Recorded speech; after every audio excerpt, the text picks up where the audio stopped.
Hello there. Welcome in. Glad to have you, whether you're listening on Extra Sports 1300, 740 KVOR, or you're streaming the show through each of those radio stations' apps, which are free to download and free to use. And of course, there's another way that you can consume the show on a daily basis, and that is by watching it anywhere you scroll. It will be a veritable cornucopia of sports topics today, including professional wrestling. AEW star Skye Blue joining me in less than 20 minutes as she and the rest of All Elite Wrestling are here in the Springs for tomorrow night's show at the Broadmoor World Arena. The rest of the time, besides the time that Skye is joining me, for you and me, 719-247-1313. You could call or text into the show, or you could simply, if you are watching the live stream, you can comment on your social media platform of choice. Recently, I shared my fatigue regarding the Peyton Watson story. And I just feel like it's a lot of, clutch sports getting the word out that, hey, this team is interested, trying to get the Nuggets to move. And they're not moving. So I feel like it's much ado about nothing. And also, let's keep in mind who Peyton Watson is as a player. I think that when all is said and done, Peyton Watson's going to be put in a spot that he can't possibly live up to the expectations around him, because all of this talk and the daily minutia of Peyton Watson is making him out to be something more than what he is as a basketball player. If all these teams are interested, and if he's worth $28 million, and if he's dominating the NBA news cycle after LeBron James signs with the Philadelphia 76ers, like, that's just building up the hype and making people think that Peyton Watson is more than what he is. So I don't want to do that to him, because I think he's a nice player, and I would like people to keep in mind who he is, but not get carried away. The Nuggets have enough problems without people thinking that Peyton Watson is going to be an all-star. So I've decided that only if something of note comes out, not another team that is supposedly interested, only if something is reported that I find interesting and I feel like moves the story along, then I will bring it to you. And I think this is one. Brett Spiegel is reporting that Peyton Watson and his camp feel disrespected by what the Nuggets are willing to offer him, which reportedly is south of $20 million, when Clutch Sports thinks that Peyton Watson is a $26 to $28 million player.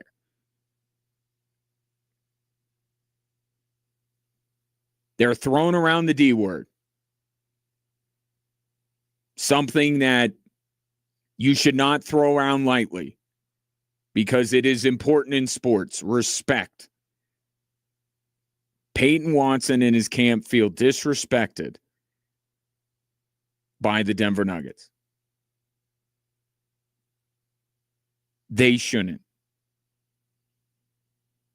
The disrespect they feel is actually the manifestation of overvaluing their client, thinking their client is more than what he is. And look, their job is, whether it is the best player in the NBA or the worst player in the NBA, to negotiate like these guys are the best, that they're all the best. I understand what an agent's job is. But when you cross over into, hey, they're disrespecting my client, then it goes beyond a negotiation. It's starting to get personal. And that's when I feel like I got to, say something here.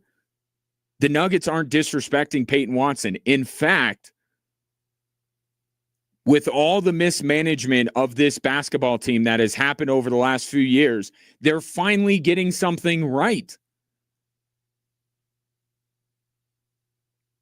Right? They overpaid Jamal Murray. They overpaid Michael Porter.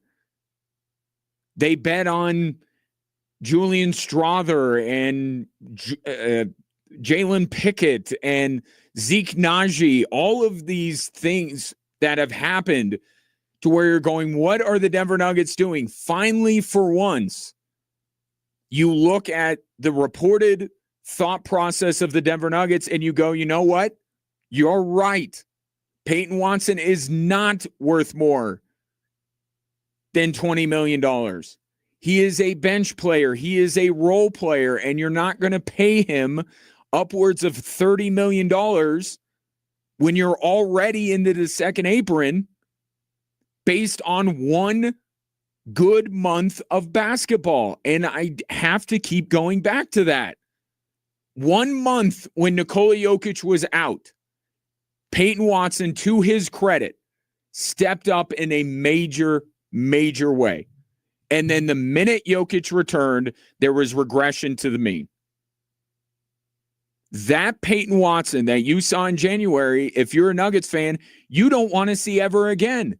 You know why you don't want to see that ever again? Because the thing that happened to bring that version of Peyton Watson out was Nikola Jokic being hurt. You don't want Nikola Jokic to be hurt. You want the Denver Nuggets to be at full strength. And at full strength, Peyton Watson is a good defensive bench player that once in a great while can get hot from three.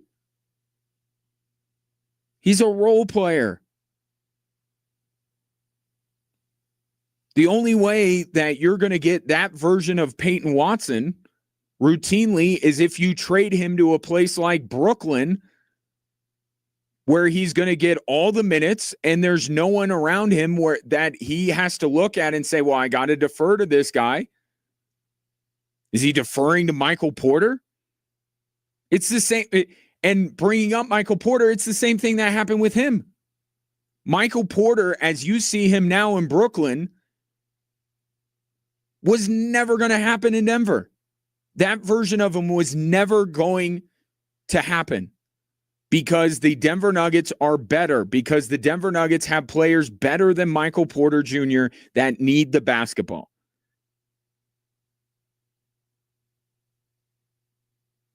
So the Denver Nuggets should be paying Peyton Watson, among other factors, but for what he's going to do for the Denver Nuggets, what his role is for the Denver Nuggets. And that's a price tag of less than $20 million. They're doing it the right way. They're finally valuing a player correctly. But it's viewed in the clutch sports world as disrespect. I'm sorry. It's not disrespect. You're inflating the value of your client, which I understand why you're doing it, but you're doing it. That's the truth. And because the Denver Nuggets have Peyton Watson's restricted free agent rights, they can offer him whatever they want. And you don't like it, go to the negotiation table, the next CBA, and get rid of restricted free agency. I'm actually not a huge fan of restricted free agency because if I, for a moment, put myself in Peyton Watson's shoes, I hate it. Like you have no certainty beyond, this upcoming season, because at the very least you could play under the qualifying offer, but you can't really openly go out and get another deal because the Nuggets can just come right back and say, yeah, we're going to do that. So I at some level, I feel for Peyton Watson. It's not a good system. It's not fun to be him or Jonathan Kuminga or Josh Giddey. But it exists. And the Nuggets would be insane not to use it to their advantage with all the mismanagement they have already done to this basketball team. They should use something for good with this basketball team. And one more thing on the disrespect. Okay, you feel like your client's being disrespected. That's fine. Well, what about these other teams like Milwaukee and LA who are interested, but they're not willing to give up a first-round pick? They're not willing to meet the asking price, which is not crazy. A player and a pick is what it seems like, a first-round pick and a player. And if you're a decent basketball team, that pick's not going to be in the lottery. Seems like a reasonable asking price. Why aren't you getting mad at the Bucks or the Clippers that they aren't willing to meet the Nuggets asking price so your client can go there? Is it because they're valuing Peyton Watson appropriately and saying, well, wait, we got to trade a first-round pick, a player off our roster, and we got to meet the asking price of Rich Paul and Clutch Sports?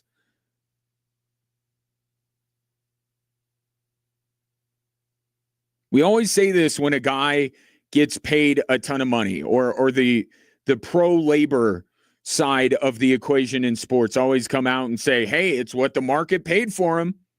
That's what he's worth. Well, how about the other side? The market is clearly saying what they think of Peyton Watson, but that's disrespect. Oh, that can't be taken seriously. Only when a guy is overpaid is that justified.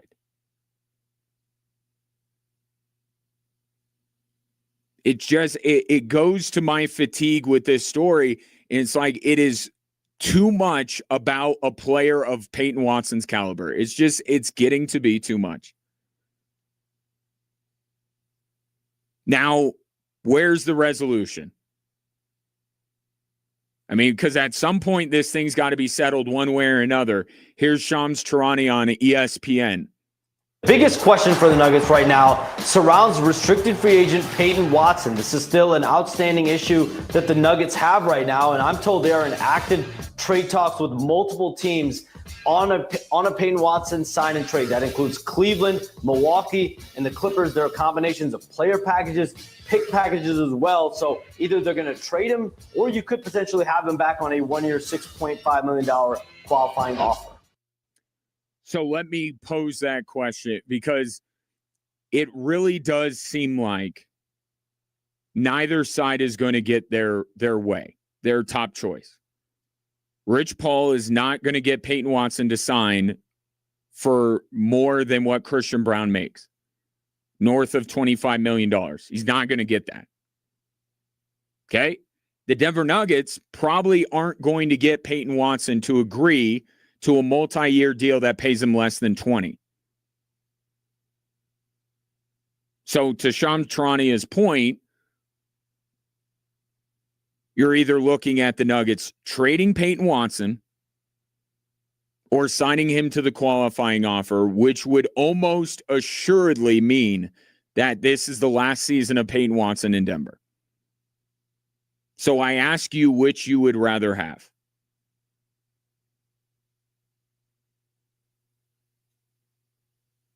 And if I'm answering my own question, I think at this point, because of how bad of an offseason the Denver Nuggets have had and how much this feels like they're not going to get themselves out of it anytime soon, and it might get worse before it gets better. If nobody is willing to really match the asking price of the Denver Nuggets, in an ideal world, you would get a decent rotational player and a first-round pick back for Peyton Watson. Okay? If that's not going to happen, if everybody holds firm here, Clutch Sports on their valuation of Peyton Watson, the Nuggets valuation of Peyton Watson, and the open markets valuation of Peyton Watson in a trade, I would rather the Nuggets keep Peyton Watson for 1 year under the qualifying offer and see how it goes. Because I will say this, Peyton Watson is a better basketball player than anyone the Nuggets have acquired this offseason.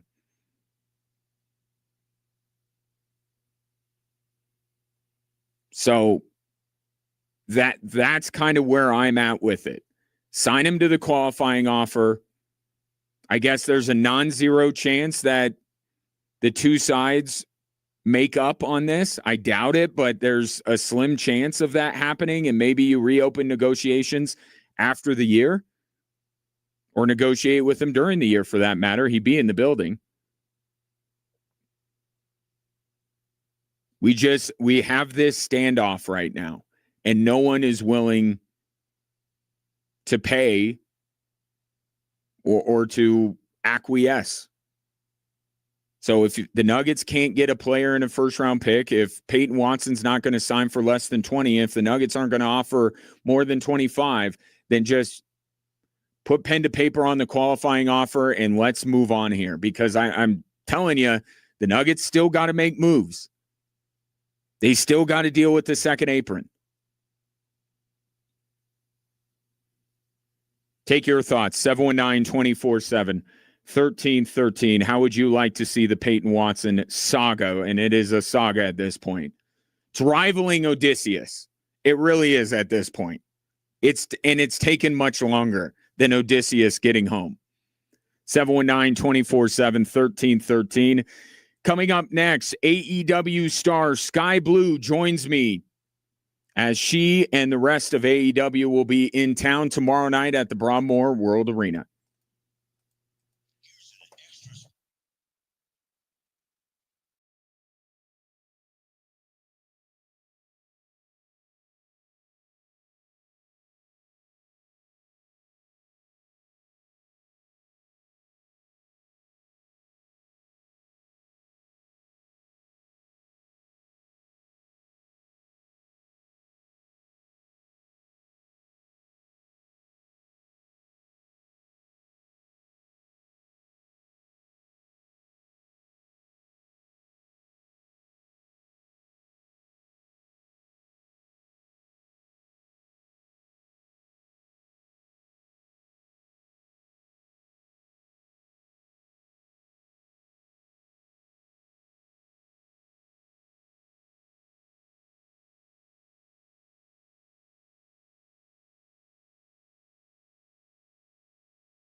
Lifetime Sports here on 740 KVOR and Extra Sports 1300. Saturday night AEW Collision coming to the Broadmoor World Arena right here in Colorado Springs. Tickets still available. AEW Tix, TIX.com and AXS. Joining me now is All Elite Wrestling star Skye Blue. Skye, appreciate you joining me today. Thank you so much for having me. Do we know what your plans are for AEW Collision? Do we know who you're going up against yet? Not at the moment, no. But anybody that is willing, I will happily wrestle. And that has been your reputation throughout your time at AEW. But don't you, you brought the belt in. Can't you just like go to the powers that be and like just start calling out other stars in the locker room or what? In some dimension, probably. I don't think I'm ballsy enough to do that, but I just love wrestling, so I'm always willing to wrestle whatever, and it's always a challenge. You never know what's coming, so it's always a challenge I'm up for. Yeah, absolutely. You have become one of the biggest stars in AEW. I don't think I'm speaking out of school when I say that. Was there a match, a moment for you where you went, "Oh, I've leveled up. I'm in a different spot than I was when I was coming up through the ranks"? I feel like I always am going to keep pushing myself, and I'm never going to feel like I'm at the top level. I feel like there's always going to be more and more to work on. Mm-hmm.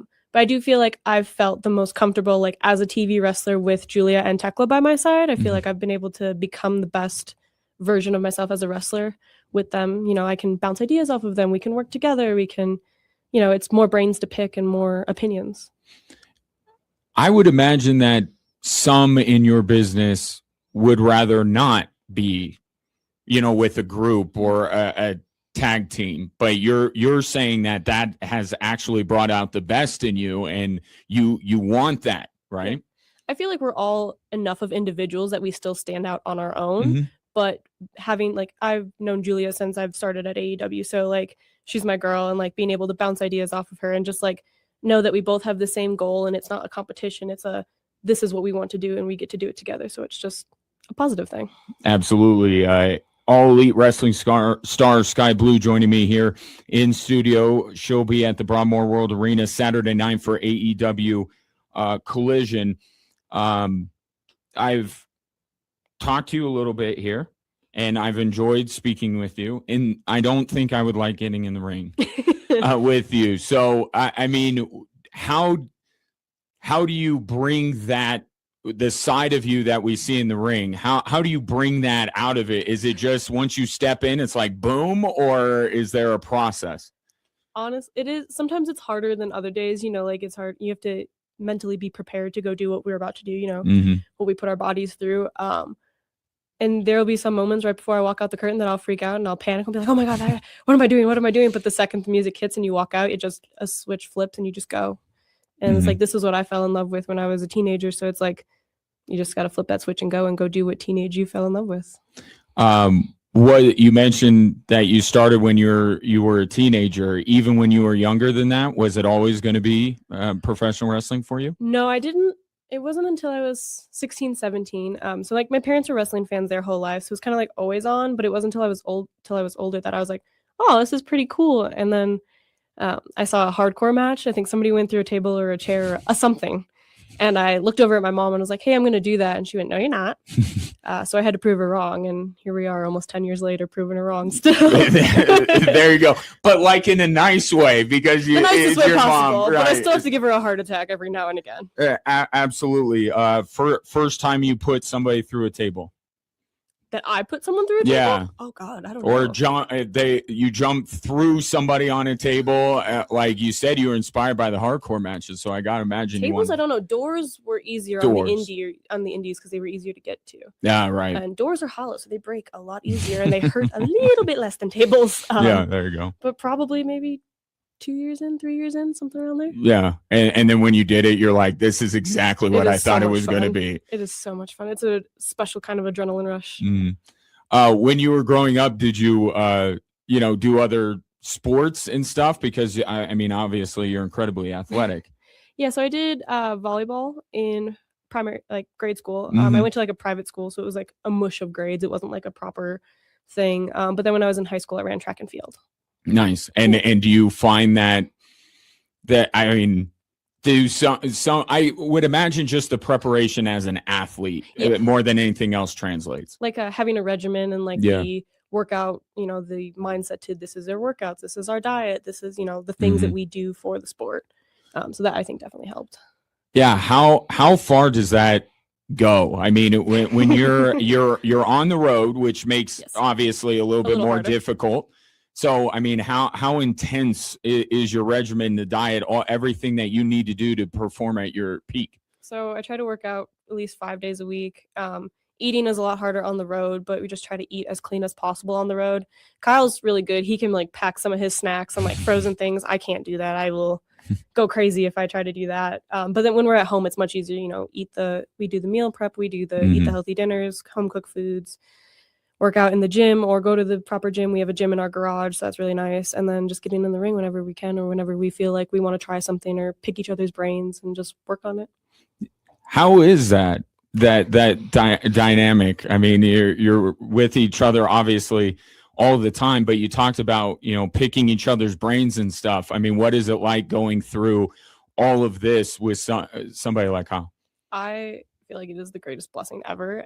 I have somebody who's not only my best friend and my partner, but he also is just as passionate about this and he loves it just as much.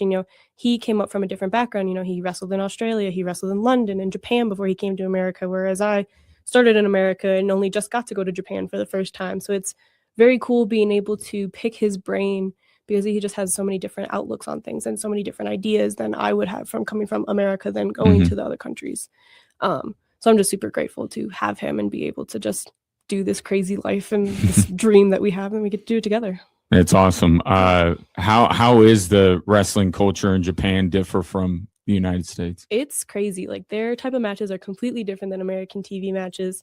So it was really cool when we went over there that we literally got to just jump in the deep end and do a Japan style match and like work with these girls and it's very hard because there's a language barrier, and so we're all like ping-ponging back and forth translating. Thank God for Tekla for translating for us.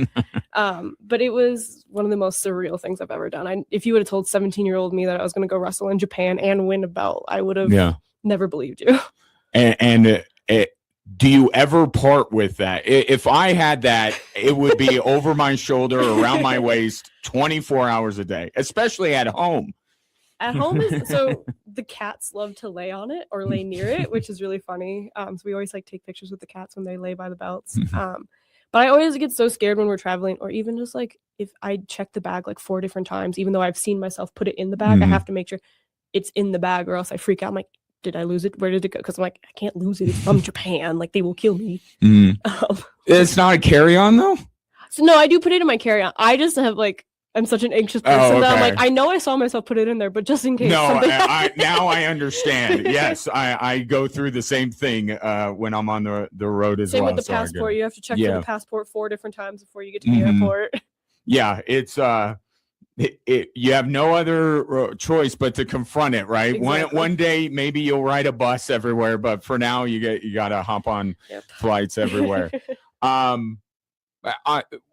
As far as tomorrow night goes, obviously everyone's going to be showing up to see you. But as you look at All Elite Wrestling and AEW Collision, what can fans expect that maybe are aware of you guys but have never been to a show? What can they expect? So I feel like live shows are just a special atmosphere of themselves. Like there's pyro, there's music, there's there's wrestlers, there's men, there's women, and there's going to be different types of matches, and because everybody wrestles differently and everybody has their style and their quirks. So I would say there's something for everyone, and you will end up falling in love with it by the end of the night. And it's just like a special, fun vibe. We are all as wrestlers just going out there doing what we love and what we fell in love with. So if we get to put a smile on somebody else's face, or if we get to be their escape from reality, then we did our job. Yeah, it's awesome. I can tell you want to be there. AXS or AEWTix.com. That's AEWTIX.com. Go see Skye and the rest of the stars from All Elite Wrestling at the Broadmoor World Arena tomorrow night. Skye, this was awesome. Appreciate it, and we'll be following you from here on out. Thank you so much for having me. You bet. We'll have more Drive Time Sports right after this on KVOR and Extra Sports 1300.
Appreciate Skye Blue stopping by in advance of AEW Collision tomorrow night at the Broadmoor World Arena. Go check it out.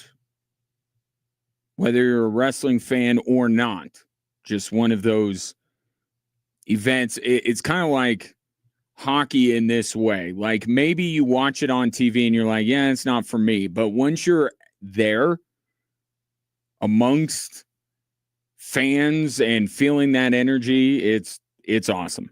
So check that out. And new favorite wrestler, Skye Blue, on this show. Officially official now. 719-247-1313 is the number if you want to jump in on the show. We got the Drive Time Sports Sound Countdown coming up imminently. But first, Tom, on the Peyton Watson saga. Seems like no one's budging here. Nuggets want to pay Peyton Watson less than $20 million. Rich Paul and company want him to get more than Christian Brown gets paid at $25 million. And the Bucks, the Cavs, the Clippers don't want to meet the Nuggets trade demand. So where do we go from here? Tom says, if Peyton Watson is considered an above-average bench player, then why would you expect a rotational bench player and a first-round pick in return? Well, because I think that if you're getting a lesser player, then you would have to make up the difference somehow in value, and a non-lottery first-round pick would be that. Is that the... Could you argue that's not quite equal value? Sure, but what do you expect the Nuggets to say we'll take a lesser player than Peyton Watson and just call it good?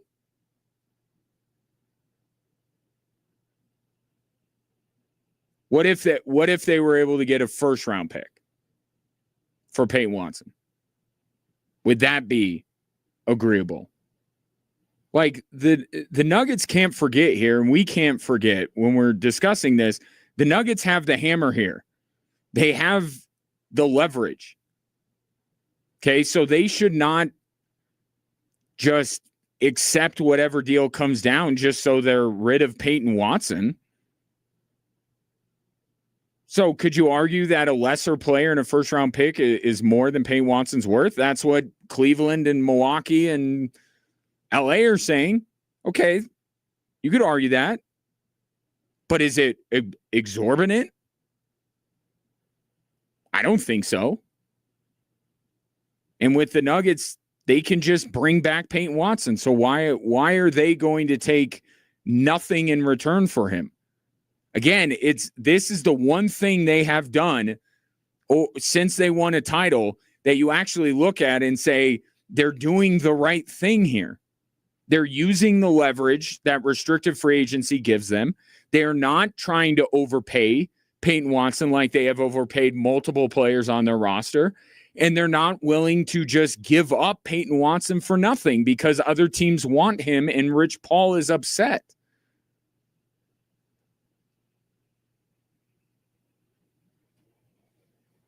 What if the Nuggets threw in Zeke Naji, Peyton Watson for a lesser rotational player and a first round pick? I love that when people are hypothesizing how the Denver Nuggets are going to get out of the second apron. They're like, they'll dump Zeke Naji. Like, where have you been the last 3 years? They've been trying to dump him. They can't. So the big fix is trading Zeke Naji. It's like, come on. It's not realistic. In an ideal world, that's what they would do. I think we're heading towards Peyton Watson on the qualifying offer and enjoy him at Ball Arena while you can. That's where I think we're heading here. Just looking at everyone standing firm on what they're offering. But just get it done already. I know you don't have to, but all parties have kind of weighed in on the subject. Just put the qualifying offer in front of them so we can collectively move on with our lives. 719-247-1313. Let's get going. Our new Friday tradition, which is the Drive Time Sports Sound Countdown, the 10 best sound bites in all of sport this week, judged and voted on by me. So feel free to let me know what I missed. But for right now, this is curated entirely by me. And as we evolve, maybe we'll find a different way to do it. This is not a democracy. This is a dictatorship when it comes to the Drive Time Sports Sound Countdown. I decide, but I think I have good taste. Let's refresh your memory. Last week's top 3. At number 3, it was Sean Payton showing his softer side when it comes to the fact that he will be introducing Drew Brees into the Pro Football Hall of Fame, which will happen tomorrow. Honest to God, I can't believe you just did that. And yeah, absolutely, man.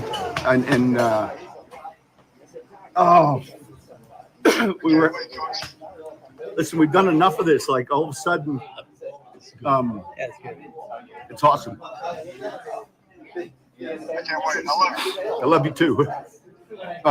Appreciate you. That was posted on the Saints social media accounts last week. Really cool moment, and tomorrow will be a cool moment as well for the entire Saints family, really, with Sean Payton and Drew Brees. At number 2 last week, it was Curt Cignetti. If you wondered if a national championship would change him at all, it's not. The Big Ten is the best league in football, and a lot of really good football teams. It's hard to win on the road. Very physical football teams, very well coached. It definitely prepares you for the playoffs.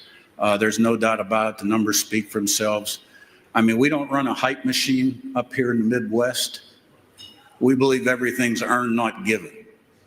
And when we fall short, we say we fell short. We don't cry a river, whine, and complain. All right? And that's why we're the best. And at number 1 last week, it was Tony Romo failing the test. You willing to submit to a PBT? What is that? Machine that you blow in? It does not determine the results of my test. We're not doing that. Okay. I've already heard from all the lawyers, don't ever do that. Okay. So, all right. We're not going to do that. Okay. All right, sir. Did I pass this test? You turn around. No, I didn't. Huh? So that's what this week's countdown has to live up to. Let's start at number 10, A Fitting Way. Please rise for the national anthem sung by Martha Reeves at a professional women's baseball game. Oh, say, can you see by the dawn's early light what so proudly we hailed at the twilight's last gleaming, whose broad stripes and bright stars through the perilous fight o'er the ramparts we watched were so gallantly streaming, and the rocket's red glare, the bombs bursting in air, gave proof through the night that our flag was still there. Oh, say does that star-spangled banner yet wave o'er the land of the free and the home of the brave?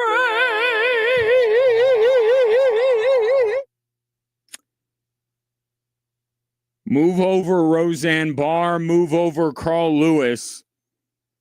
A new contender has emerged. Certainly the Mount Rushmore of terrible national anthems.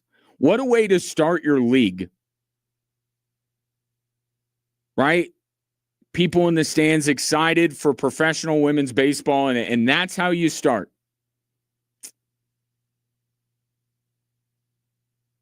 A little rough there in the middle. The backup singers kind of were like, do we keep going? We're way off here. It's tough. So that's how we start the countdown at number 10, Martha Reeves' rendition of our national anthem. At number 9, it is a national treasure. This is his second appearance on the countdown in just about the month we've been doing this. Mets broadcaster Keith Hernandez breaking down the Mets trade deadline moves. Roster has been turned over. Players gone. 11 newcomers in the minor leagues now, and the Mets get to start the last part of their season with a very different look. Well, they definitely shuffled, brought in the truck, and took out all the garbage, so to speak. But this is a turnaround for this club. It's a new phase of the Mets broadcast, not the broadcast, but a new phase of this Mets season and Met future. Obviously, Plan A did not work out. It's got a lot of young players here. It's a look to the future. I hope SNY with the audio there. I hope it's not a new era in the Mets broadcast because I love it. I love the Mets broadcast more than I love any other broadcast in Major League Baseball right now. And the shame of this all is that when the game started, Keith Hernandez felt he needed to apologize for using those words, saying they were taking out the garbage. And you know what? Stand on business. You meant what you said. I think a lot of Mets fans would say that you accurately described the Mets trade deadline. They spend almost as much as the Dodgers, and yet they're feeling the need to take out the trash. So don't change, Keith. Keep talking about the end of your bloodline. Keep talking about the Mets taking out the trash. You are a national treasure. And number 9 on this week's Drive Time Sports Sound Countdown. At number 8, the WNBA this week trying to pivot to let's just talk about ball. And boy, did they come up with a great basketball game to kick that off. Here's Amazon Prime on the audio. Clark, her pass taken away by Wilson. Shot clock off. 3 seconds. Chelsea Gray for 3. Are you yes, kidding? ma'am! Are you kidding me? She does it again. Chelsea Gray. What did she do again? She hits the buzzer beater to win the game in overtime over the Indiana Fever, only after she hit a buzzer beater at the end of regulation to send the game to overtime. You want the conversation in the WNBA to be about ball? That is exactly how you go out the very next night. Just last night, your 2 premier franchises, the Aces and the Fever, Clark, Asia Wilson, Chelsea Gray, what a show. And Chelsea Gray ending up having the last laugh, calling game there, leaving the Fever fans absolutely stunned. Number 8 on our Drive Time Sports Sound Countdown. At number 7, we stick with basketball. If you were wondering, was there any truth to the rumors that Jason Tatum and Jaylen Brown didn't really like each other in Boston? I think Jaylen Brown kind of cleared that up at his introductory press conference with the Sixers. We won a championship together. So anybody that you win a championship, you would think like that's what, a brotherhood or a lifelong legacy would entail. Obviously, there's ups and downs in any type of relationship for sure. But on my end, it's nothing but respect. Besides when he plays the Sixers, I hope he does well. But other than that, everything for me is just based in respect. Have you guys been able to talk? Not really. There it was. Right at the end. A seismic shift in the Eastern Conference, in the NBA. Two players that helped one of the most storied franchises in all of sports win a title, and they don't even really chat after the trade went down. That tells me all I need to know. They may respect each other, but they were not getting along. Which is, it's a forgivable offense. Like, do you love every single coworker that you have? It's okay, but we were led to believe, no, they love each other and everything like that. No, they don't. No, they don't. The debate of who meant more, Jaylen Brown saying last year was the most fun he's ever had playing basketball when Jason Tatum was out. Jaylen Brown wanted to be the dude and resented that when the two of them were on the court together, everyone looked at Jason Tatum first. He did. That's the competitor in him. And then he goes to Philly, thinks for about a week and a half he's going to be the man, and then here comes the greatest player of his generation to join the group. It will be interesting this season in Philadelphia. Number 6 on our drive time, or number 7 on our Drive Time Sports Sound Countdown. Here's number 6, and Air Force star quarterback Liam Zarka on why he chose to stay committed to the Air Force Academy. I definitely thought, like, you know, what if I did transfer? And so I sat down with my parents, had like a list of pros and cons about this place, and, you know, kind of how I was feeling about the environment. And I was going through it. I just realized there was a lot more pros than there was cons. You know, I have a great opportunity to go serve my country after, or whether I go play at the next level in the NFL. And being able to do both, which Air Force deserves credit for creating a way for athletes to do both, increases the likelihood that when they do find a player like Liam Zarka, that they can keep him. And it speaks to who Liam Zarka is as a person and who his parents are as well, that despite, I'm sure, some overtures from other schools, that the mission of the Air Force Academy still means a lot to the Zarka family. It's rare to get that blend of talent and commitment to the cause, but the Falcons have it in Liam Zarka, number 6 on our Drive Time Sports Countdown. Will continue after this on Extra Sports 1300 and 740 KVOR.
Welcome in. Great to have you. However, you are consuming the show today, and boy, are there a lot of places that you can do that. Of course, first and foremost, Extra Sports 1300, 740 KVUR, the streaming apps of those two fine radio stations, or wherever you scroll. We are on Facebook streaming live. We are on YouTube, Twitch, X, and Instagram streaming live on a daily basis. So if you prefer one of those social media platforms, you can find the show. Speaking of social media, if you'd like to follow me and chat outside of business hours being 3 to 6 every afternoon, you can follow me on Twitter at Gingerly Tweets and on Instagram at GingeWatch. And yes, I also have threads. If you'd like to interact, be my guest, 719-247-1313. You could call or text into the show, or you could reach out to me on the aforementioned social media platforms. Some early storylines are starting to emerge from Broncos camp vis-a-vis how this team improves for next season. And one of the main discussions over the past week or so has been the defense's need to create more turnovers. That's something that is necessary. Riley Moss yesterday talked about how gassed he and the rest of the defense was at times last season because, in part, they weren't ending drives early. They were keeping teams out of the end zone. They did a great job of that. But can you end drives sooner and give your offense good field position? That is going to be one of the keys for the Broncos this season. So if you're trying to figure out how you go about doing that, who better to ask than the guy who is responsible for one of the more notable turnovers in recent Broncos history, Jaquan McMillan, who took the ball away from Brandon Cooks in that Buffalo playoff game. So is it something innate to be able to force turnovers, or is it something that you can learn? I think it's both. You know, the more you work on it, taking the ball away, like we do turnover drills, that helps. And I think a lot of it is something that's just in the player. You know, I've been doing it my whole career at every level. So the ball just find me and I just do my job, and I just happen to be in the right spot. The Broncos were one of the worst teams in the NFL last year creating turnovers. So I wanted to find out the teams that were able to increase their turnovers that they created from one year to the next. What do they have in common? And I found the Houston Texans of 2023, the Chicago Bears, coincidentally, of the year 2023, the Detroit Lions recently are a team that were able to greatly increase their turnover numbers. And even the Denver Broncos, shortly after Sean Payton arrived. If you recall, 1 year to the next, Sean Payton's first year to his second year, the Broncos were much better at creating turnovers. And my findings aren't going to shock you on how a team creates more turnovers. It really comes down to you create more pressure on the quarterback to get him to make mistakes, or you cover better. Not particularly revelatory. But how did those teams do it? One of two ways. Either the players on their roster got better at it, or they brought in players who were better at it. The Texans had DeMeco Ryans as their head coach. That probably helped a little bit. They drafted Will Anderson, one of the best pass rushers in all of football. That helped. The Chicago Bears got Montez Sweat to create more pressure. The Detroit Lions brought in numerous players in the secondary. And they also had some young players in that secondary that through experience got better. That Broncos team that I referred to earlier in Sean Payton's second year that did such a better job creating turnovers, that coincided with the rise of Nick Benito to now one of the best pass rushers in the league. And he was just on the NFL top 100, 32, I believe. Jonathan Cooper at the same time emerged as a feared pass rush threat. So you really got to do it one of two ways, either from outside help or from internal improvement. But here's the thing with the Denver Broncos. They're not that young and they're not that different. So if I'm looking at the trends on how teams go from one year to the next creating turnovers, I see roster turnover or I see young players starting to come into their own. Look around the Broncos defense. Which one of those two things applies to anybody? Pat Surtain, Riley Moss, Brandon Jones, Tuloa Ufonga, Zach Allen, DJ Jones. I mean, these guys have played in the league for at least a few years here. And many of them you like. This is not a conversation about the Broncos defense is bad. The Broncos defense is one of the best defenses. But in terms of creating turnovers, I don't know that I see a huge jump for them, considering that so many of their players are well established and in their prime. And if they weren't creating turnovers before, I don't see a high probability that they're going to be able to create more turnovers now. Now, maybe there's some players in the depth of the Denver Broncos. Jahdae Barron. Could he be a ball hawking corner? Jonah Ellis, still a young player, figures to be in the rotation, probably even more than we expected coming into the year with what's going on with Jonathan Cooper. Maybe he gains a propensity to knock the ball out. But everywhere else on this Broncos defense, as much as you like these players, they're kind of, for the most part, who they are right now. And who they are, especially in the front seven, are guys that get after the passer.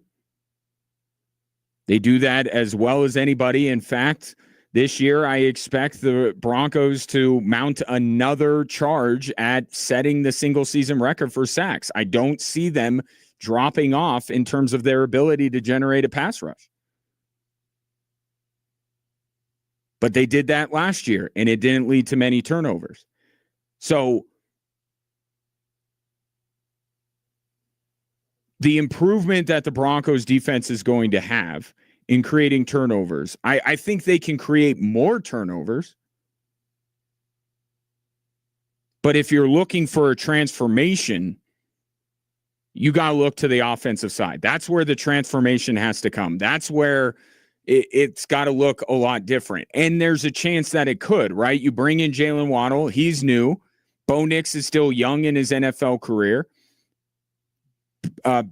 Backing up J.K. Dobbins, you have two players with the combined 1 year of NFL experience in R.J. Harvey and Jonah Coleman. Pat Bryant, Troy Franklin, still young in their careers. So if you're looking for a side of the football to perhaps greatly improve from one season to the next, you have to look to the offensive side. And there are pieces there. There are some of the underlying, things to potentially get more out of the offense. With the defense, I kind of feel like this is who they are. And if I'm invoking Stuart Smalley from all those years ago on Saturday Night Live, they're good enough, they're smart enough, and doggone it, people like them. But they're not perfect. And I don't see this added dimension from the Denver Broncos defense this season. Maybe they should target Jaquan McMillan a little bit more, because he says it's innate in him, and who's to argue after what happened in that divisional game against the Buffalo Bills? And maybe Pat Surtain is a player that can do that too. Just wish that teams would throw in his direction more often. So I think you put your hope, if you're a Broncos fan, in creating more turnovers on the rise of young players like Jahdae Barron and like Jonah Ellis taking a bigger role on this team and seeing what they've got. And this is something Riley Moss talked about yesterday. I mean, he is working on his technique. He is working on, playing the ball a little bit more. He gets kind of caught watching. So maybe that could get him an action. I mean, he's certainly going to have plenty of chances. We talked about this yesterday. No one in the NFL was more targeted last year in the secondary, well, on defense, period, than Riley Moss. So maybe that's not a super young player, but a younger player that perhaps can improve a little bit in that. But this is a veteran group, and it's the way that they want it.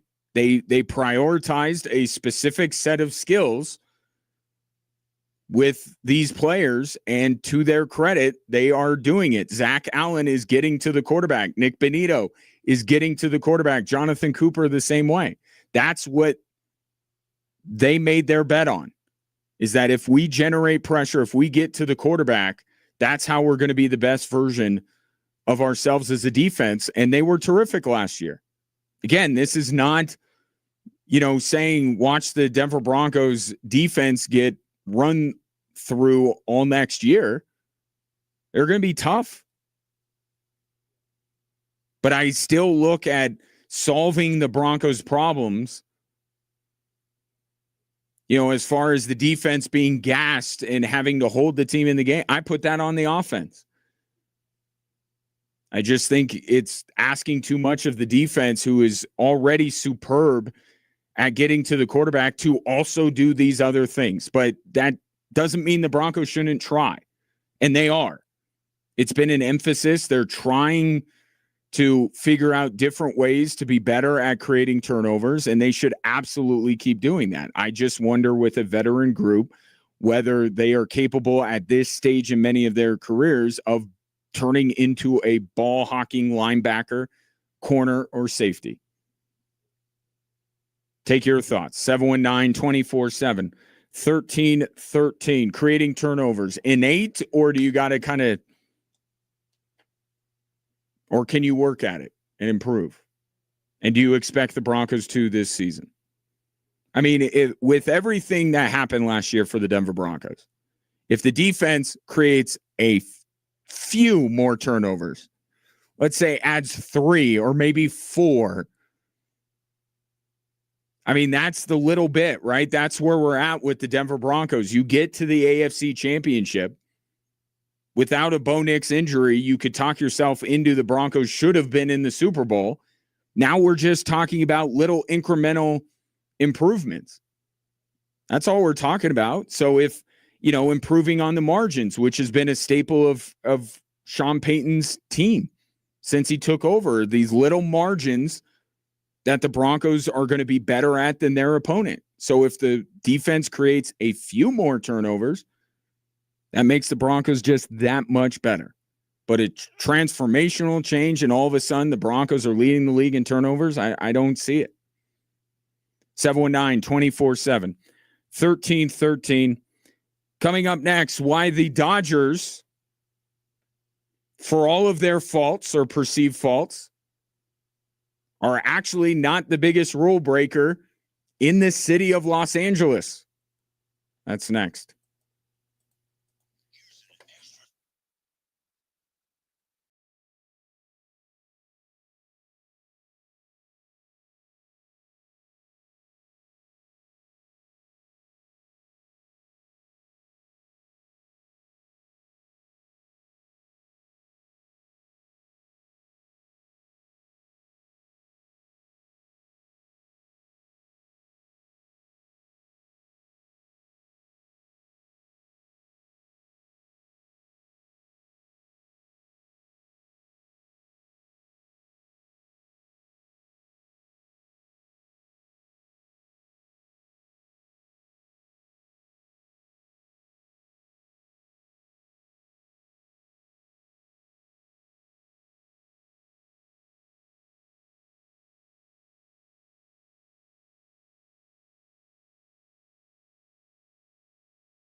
Your chance to get qualified to win 4-season tickets to the upcoming Air Force football season coming up before the next break.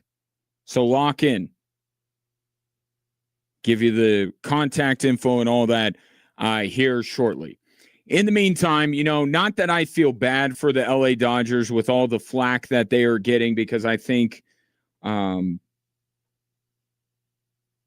of it is deserved. But one thing that you can say about the LA Dodgers and the way they're going about it, they are not doing anything against the rules. Are they exploiting loopholes? Yes. Do those loopholes need to be closed? Absolutely. Do we need a salary cap and salary floor in baseball? Indubitably. But the Dodgers are not doing anything against the rules, and that has to be said. The LA Clippers, on the other hand, not so sure about. The latest chapter, and now a 13-part series from Pablo Torre, unearths what that second endorsement deal that was reported that in addition to the aspiration deal that Kawhi Leonard got, there was another one. And according to Pablo Torre's reporting, it is Daktronics, a name that you are like, I've heard that before. Yeah, because probably any sporting venue that you've been in, you've seen Daktronics on a shot clock, on a scoreboard. That's what they do.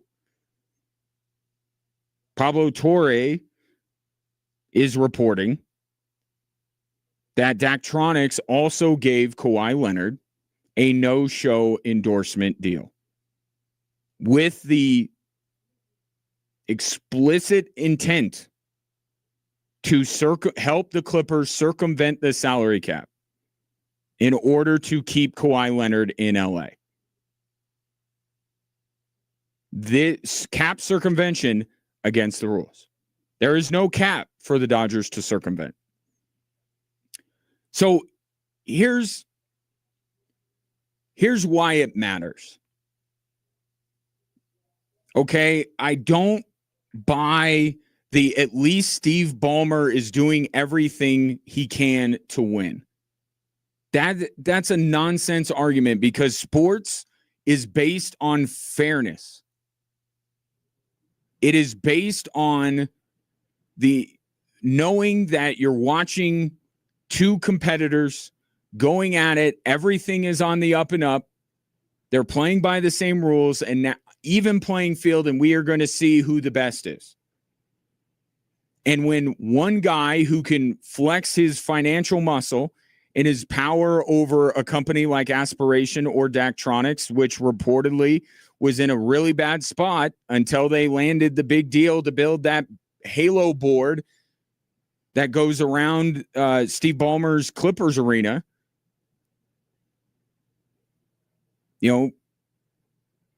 If he's using that as leverage to get Kawhi Leonard a few extra bucks outside of what the Clippers are reporting they're paying him towards their salary cap, that's cheating.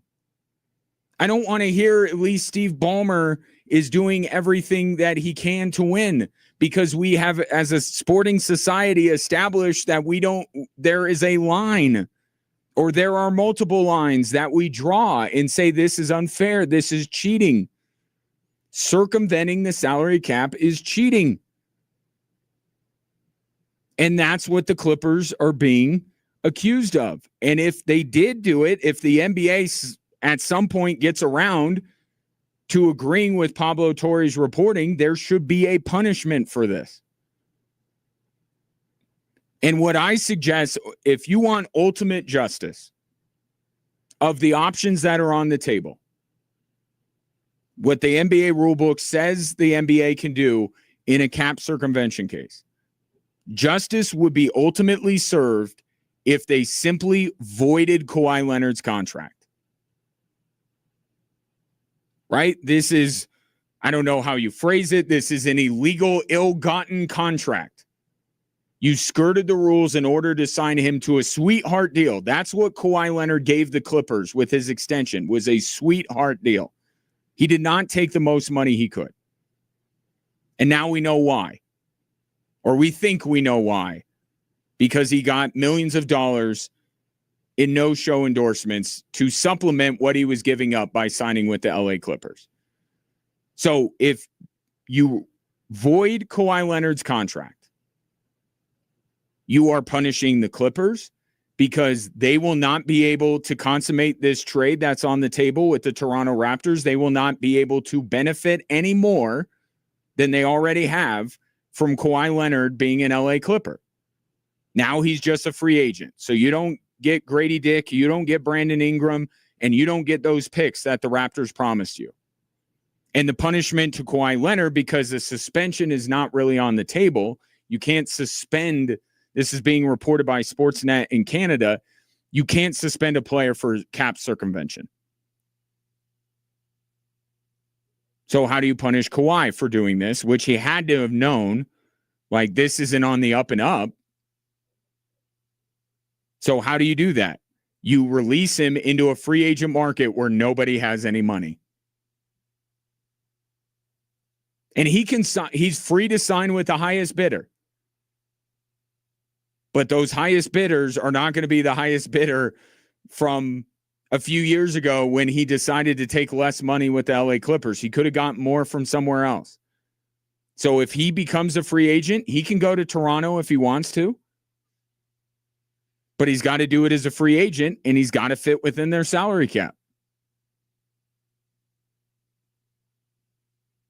I think that would be as close to true justice being served in this, because the Clippers no longer benefit from having Kawhi Leonard, and Kawhi Leonard is going to have to take a little bit of a pay cut because he's not going to be just traded to the Toronto Raptors and they're absorbing his contract. And look, Kawhi Leonard can negotiate a long-term extension and get paid a bunch of money depending on how much the Raptors have. So I think that is the best way to go about this. Just simply void his contract. He becomes a free agent. Clippers no longer benefit, and everybody moves on. I do not believe that's what they're going to do. Because I don't think Steve Ballmer will let them. And that's another aspect of all of this that is a little disheartening if you're an NBA fan. Because the league is doing the investigation, and it's being called on by Adam Silver, who is the commissioner. Who does Adam Silver work for? He don't work for the players. He works for the owners. So imagine your subordinate at work is punishing you. How would you take to that? So they have to find a punishment that Steve Ballmer is going to go, you know what? That's fair. Based on the findings, mind you, of a not independent. I'm tired of seeing the word independent. They're not independent. Pablo Torre is independent. His reporting is independent. This law firm is not independent.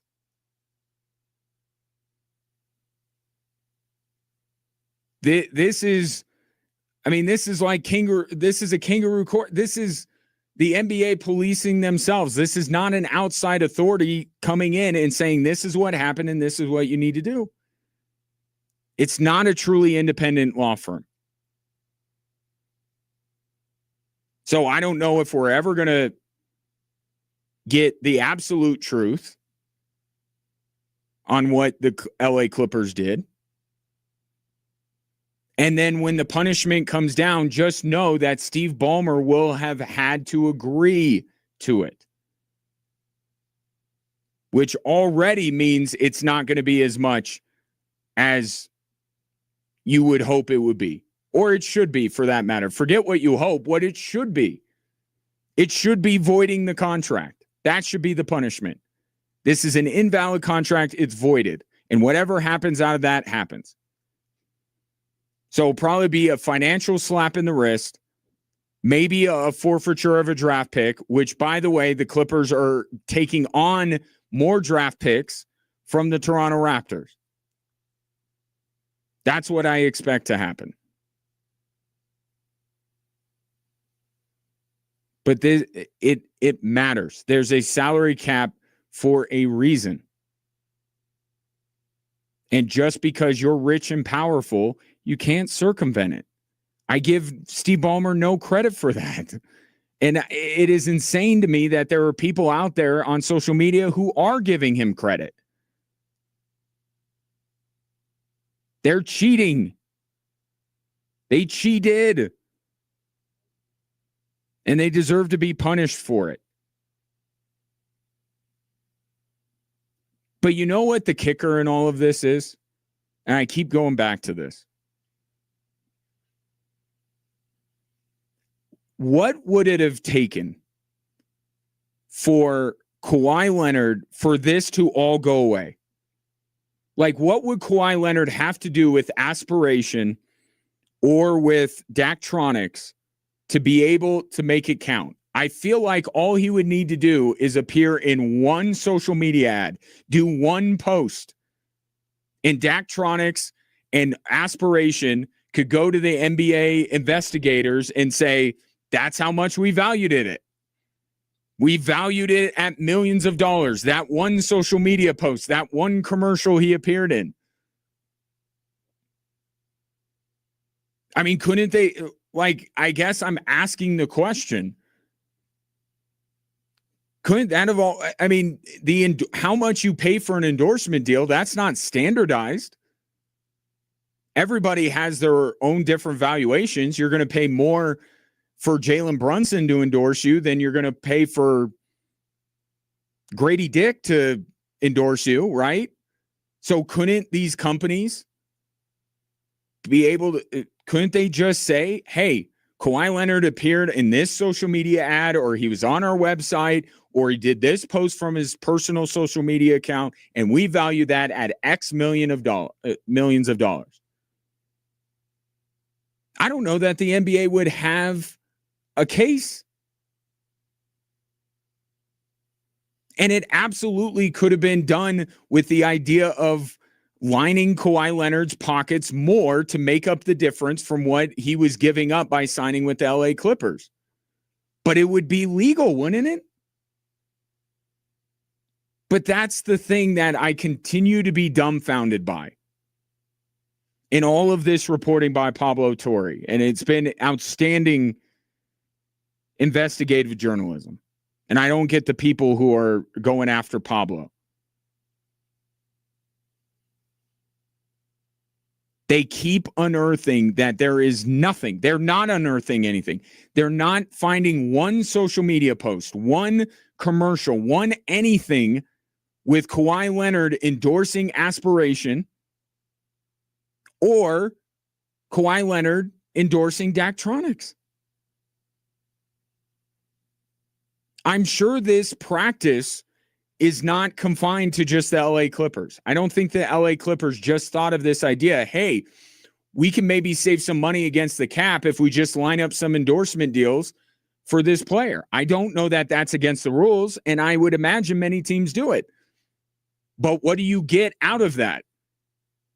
You get an NBA superstar's face next to the logo of the company he's endorsing. I feel like there is such a low bar here for Kawhi Leonard to clear for this to be a non-story. And yet he was so, I don't know what the word, lazy. He just felt like he deserved this money that he wasn't even willing to show up to be in one commercial or to do one social media post or to even authorize these companies to use his likeness. Like, there's not one thing. That's why Pablo Torre has had to work for 11 months to unearth all this stuff, because there's nothing linking Kawhi to either one of these companies in terms of what would constitute an endorsement.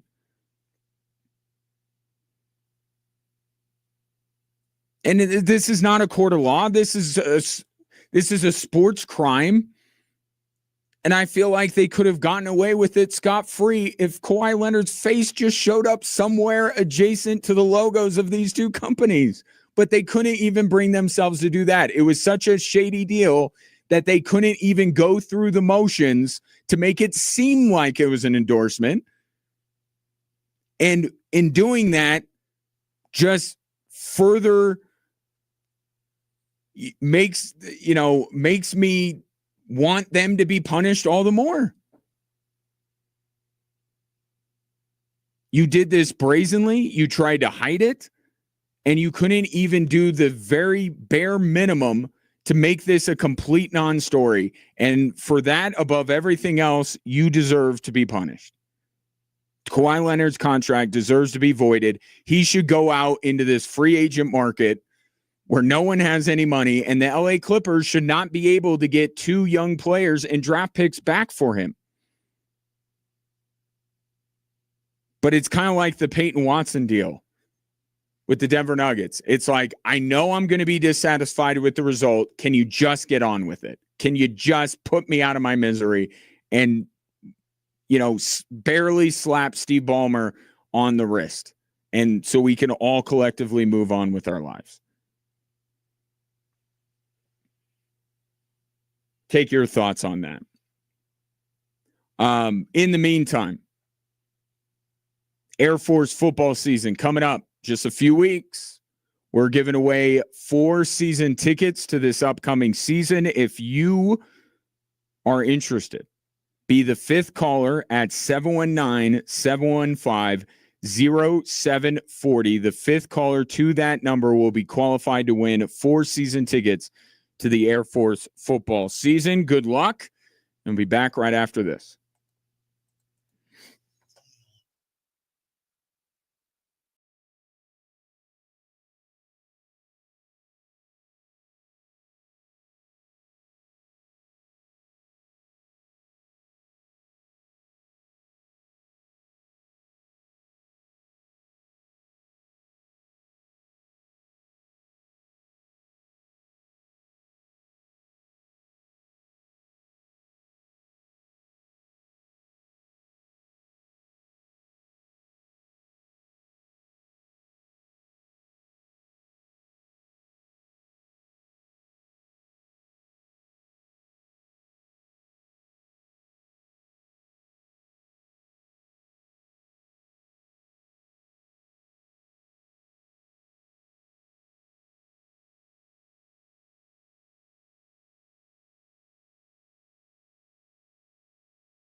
Congratulations to Donnie, our latest qualifier for the 4-season tickets to the Air Force football season. Your next opportunity will be Monday morning, starting at 5 a.m. with Jim Arthur and Sean Martinez on Colorado Springs Morning News on KVOR. And then I will be giving you another chance on this show Monday as well. Now, we continue with the Drive Time Sports Sound Countdown. Let me refresh your memory if you're just tuning in to what we've played so far. If you're just tuning in, then you haven't heard these clips. But at number 10, we had one of the worst national anthems ever with Martha Reeves at the professional women's baseball game. At number 9, it was Keith Hernandez talking about the Mets taking out the trash this trade deadline. At number 8, it was Chelsea Gray just last night, not only sending the game with the Fever to overtime, but winning it for the Aces with a buzzer beater at the end of regulation and one at the end of overtime. At number 7, it was Jaylen Brown kind of telling you everything you need to know about his relationship with Jason Tatum when he asked if he and Tatum spoke. Not really. And at number 6, it was Air Force star quarterback Liam Zarka on why he wanted to stay committed to the academy despite the transfer portal being open to him. So now we go to number 5, and this was a late entry onto the countdown because it just happened late last night. Remember when I told you that you would at least watch 30 seconds of the Hall of Fame game? I thought you would. I watched 30 seconds, and guess what the 30 seconds I watched was? This. It's Haynes King calling game in Canton. Here it is. This is your ball game. 2 seconds left to go. Arizona 30, Carolina 27. What should be the final play of the ball game. From the 5-yard line. King takes the snap. Has a little time. Now scrambling ahead. He's going to try to run for it. He dives for the end zone. Touchdown!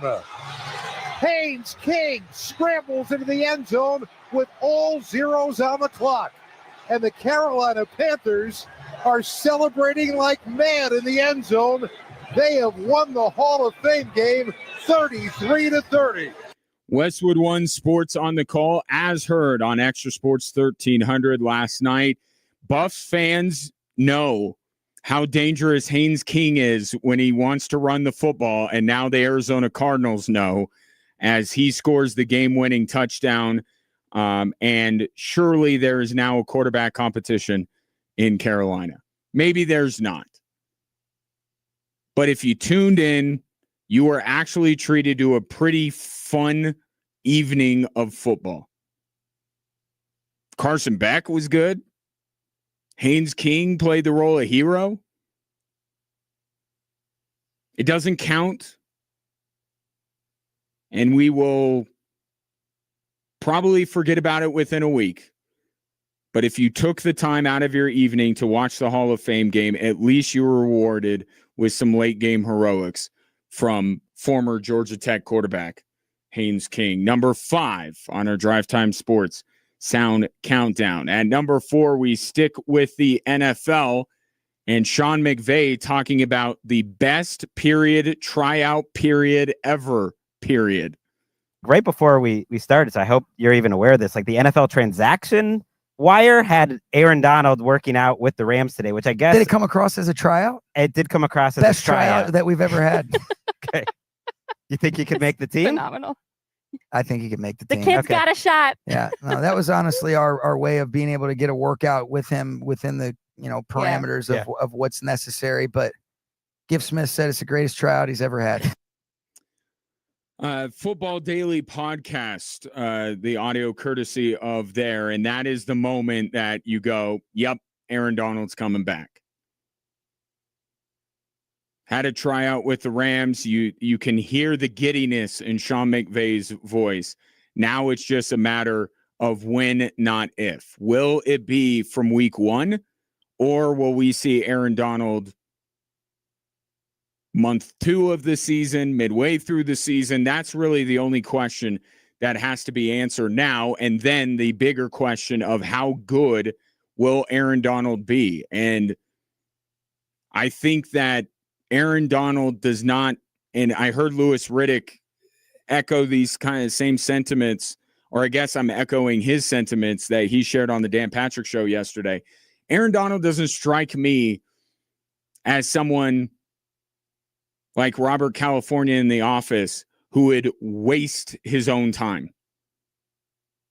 If he didn't think that he could be a difference maker, I don't think he'd be going through all of this.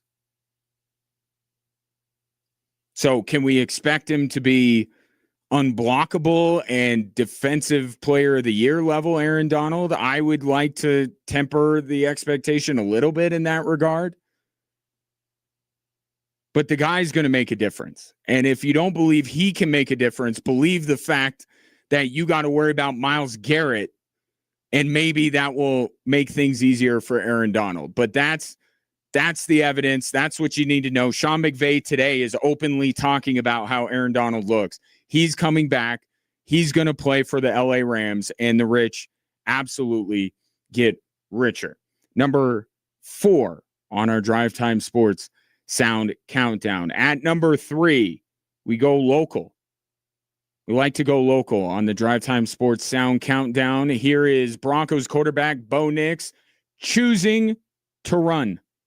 Absolutely not. I'm gonna roll, and I'm gonna be as athletic as I can be. And earlier question, it's a strength of ours, and so we got to use our strengths. And for me, that's when I feel at my best, and that's when I feel free. When I'm playing like that, when I'm moving around, it's a good thing. And it is a good thing for the Denver Broncos. So Bo Nix with the offseason ankle surgery says don't expect him to not run. He's going to run. Now, what Bo Nix has to do is balance that. The running, I'm all for. The happy feet in the pocket, and there's a difference, that needs to be toned down a little bit. But if Bo Nix wants to run, by all means run, and hopefully Broncos offensive coordinator Davis Webb allows him to do that, because as we're looking for these little things, little areas, little on the margins that the Broncos can get a little bit better this season to maybe get them ultimately to where they want to go, more Bo Nix running the ball. Not going to stop just because he suffered that injury and had offseason ankle surgery. Number 3 on our Drive Time Sports Sound Countdown. At number 2, I mentioned earlier, the rich getting richer. There's nobody richer that got richer than this team. Here is Dodgers president of baseball ops, Andrew Friedman, on whether the Dodgers are ruining baseball. Passionately disagree. Again, this is about the partnership that we have with our fans who come out 50,000 large, and the passion that they have for this team. The guys in that clubhouse who are doing everything they can to put us in position to win a World Series. That, of course, after the Dodgers acquired Tarek Skubal. And the discourse this week has been, are the Dodgers ruining baseball? I don't think they're ruining baseball, but I think there is a better version of baseball that might inhibit the Dodgers a little bit. They may not like it, but I think it's best for the league. They are exploiting loopholes that need to be closed. And the best way to do that is to create a salary cap along with the salary cap floor. If you're going to limit the Dodgers' spending potential, then you better be poking the A's and the Pirates and the Royals and getting them to spend more. But this is whether you want to blame the Dodgers for this or you want to blame Major League Baseball, blame whoever you want. The fact of the matter is this is not sustainable. This current model that baseball has going on, it's not sustainable. They have to fix it. And if the Dodgers have their passionate fans and they have their smart baseball people and their great scouting department, I expect in the new world of Major League Baseball, the Dodgers are still every year a World Series contender. But this is bigger than them. This is about the entire league. And it has gotten to a point where they are running away from everyone else and being able to do things that other teams cannot do. It's not their fault. They found those loopholes, but they need to be closed. Number 2 on our Drive Time Sports Sound Countdown. And at number 1, Tommy McClelland, the new AD at Purdue, taking a shot at the king. Every recruit, every current student athlete will hear this message repeatedly. We are here to win championships. If you don't want to win championships, go to Indiana. Uneasy laughter in the room, considering that I believe Indiana has beaten Purdue by 100 points combined the last 2 years. It's bold. Is that the word I'm looking for? Bold? I'll stick with it. It is bold for the new AD at Purdue to say such things when Indiana is standing atop the college football world. And that's the lens we look at college sports through, right? Is college football. But I am here to say I'm in favor of what Tommy McClelland said. And this is, in line with Josh Pastner putting, quote unquote, putting UNLV men's basketball up for sale. This is the Akron Zips saying that a season ticket holder could script out their first offensive drive of the season. This is a world you can't be scared. You can't be timid. You can't be like, oh, we got to be in our place and we got to do things a certain way. No, you got to attack this world of college athletics. And as ridiculous as that sounds, would you rather the guy, if you're a Purdue backer, to come in and say, well, we can't beat Indiana, but maybe we could be IUPUI? Absolutely not. I applaud him for going in and doing what he did. That is your Drive Time Sports Sound Countdown.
Hello there. Welcome in. Glad to have you, whether you're listening on Extra Sports 1300, 740 KVOR, or you're streaming the show on those two station streaming apps, which are free to download and free to use. There's another way that you can consume the show on a daily basis, and that is by watching it anywhere you scroll. Facebook, YouTube, Twitch, X, Instagram. We are there each and every day streaming the show live. And if you want to follow me on those platforms, I'm at Gingerly Tweets on X and at Gingerwatch on Instagram. Of course, your participation always makes the show better. So if you have thoughts, share them. 719-247-1313. You could call or text in the show that way. Or through the aforementioned social media channels, you can always reach out to me through there. Perhaps you have a thought or two on the three stories that are driving the show.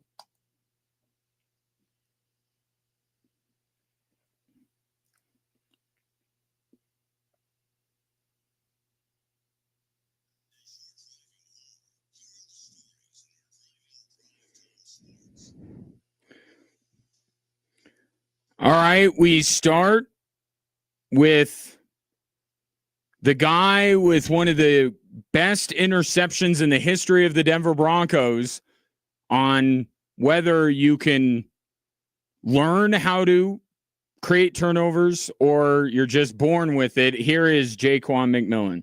I think it's both. You know, the more you work on it, taking the ball away, like we do turnover drills, that helps. And I think a lot of it is something that's just in the player. You know, I've been doing it my whole career at every level. So the ball just find me and I just do my job and I just happen to be in the right spot.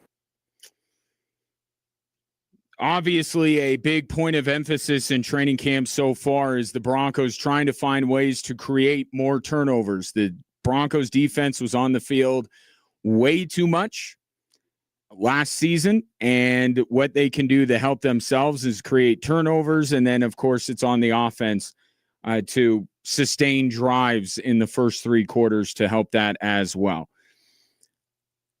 If you are looking for how teams improve one year to the next in fairly dramatic fashion, because the Broncos were one of the worst teams at creating turnovers last year, really it comes down to, yes, creating more pressure on the quarterback, yes, better coverage, and there are ways that you can teach that and get better at that. But the teams that I've noticed over the last few years that have increased by a bit their turnover totals, they're teams that have made moves. It hasn't been so much, let's coach up the guys that are here. It's let's go and bring in somebody that will improve these things. The Bears in 2023 bringing in Montez Sweat helped out a lot. Texans drafted Will Anderson. The Broncos, second year of Sean Payton, created much more turnovers. Why?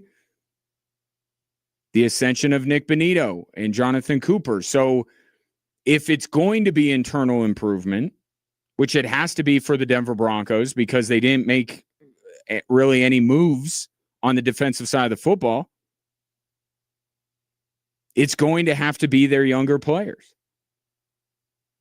So many of the players on the Denver Broncos defense are in their primes. They are who they are. And if you're a Broncos fan, you love them for it because they were one of the best defenses in the NFL last year. But how much internal improvement can you expect with a veteran-laden group like the Denver Broncos? I don't think you can plan on a lot of it. So that's where you start to look at the future. You look at a player like Jonah Ellis.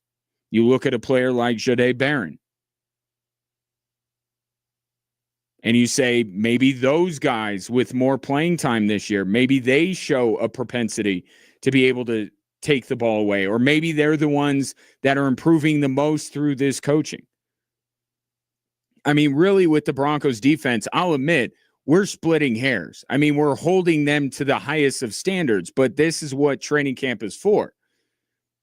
It is for looking at what a team was and what can be possible and how they bridge that gap. The Broncos defense, if it is a facsimile numbers-wise to what it was last year, the Broncos are going to win a lot of games. Okay, but if we're looking at every aspect of the Denver Broncos and saying, how can they get a little bit better? For the defense, it's creating turnovers, plain and simple. That's about the only way I could see this defense improving based on what they did last year, which was everything but create turnovers. So I'm not expecting a dramatic improvement in the number of turnovers the Denver Broncos force. However, it shouldn't be incumbent upon them to improve themselves greatly. Look at the other side of the football and say they have a longer ways to go. They need to be the ones that transform. The offensive side of the football is where the most strides should be made from one year to the next by the Denver Broncos. If the Broncos defense can create a couple more turnovers, a handful of more turnovers this season, then awesome. But the main source of improvement this year has to be on the offensive side of the football. Acknowledging that you have a defense that will slow down teams, absolutely.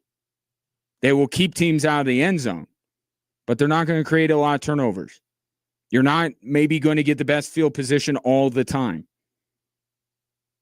That's why you have Jalen Waddle. That's why Bo Nix is a year older. That's why you got young running backs in Jonah Coleman and R.J. Harvey. That's the side of the football where we need to be looking and saying, how can they improve before we look to the defense and say, we want you to be perfect? Because that's what it would be. If the Broncos defense already all of a sudden started creating turnovers, they might be the perfect defense. Some people are just born with it. So if you don't have those players, I don't think they're going to turn into those.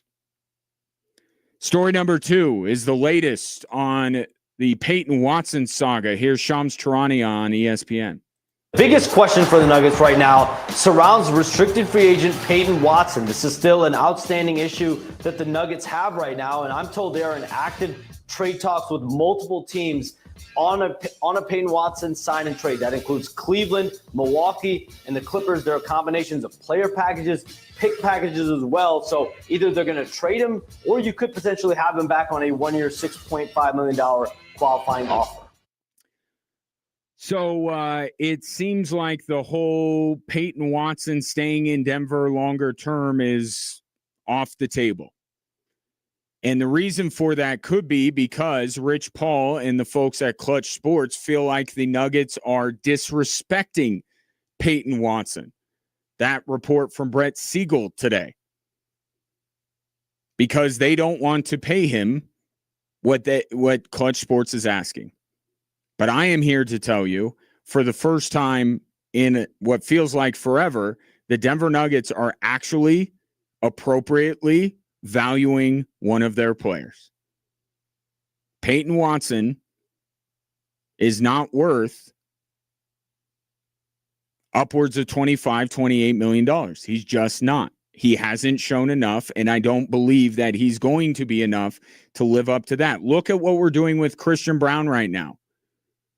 You think Peyton Watson has a better chance of living up to that kind of a contract than Christian Brown, who did help the Nuggets win a title?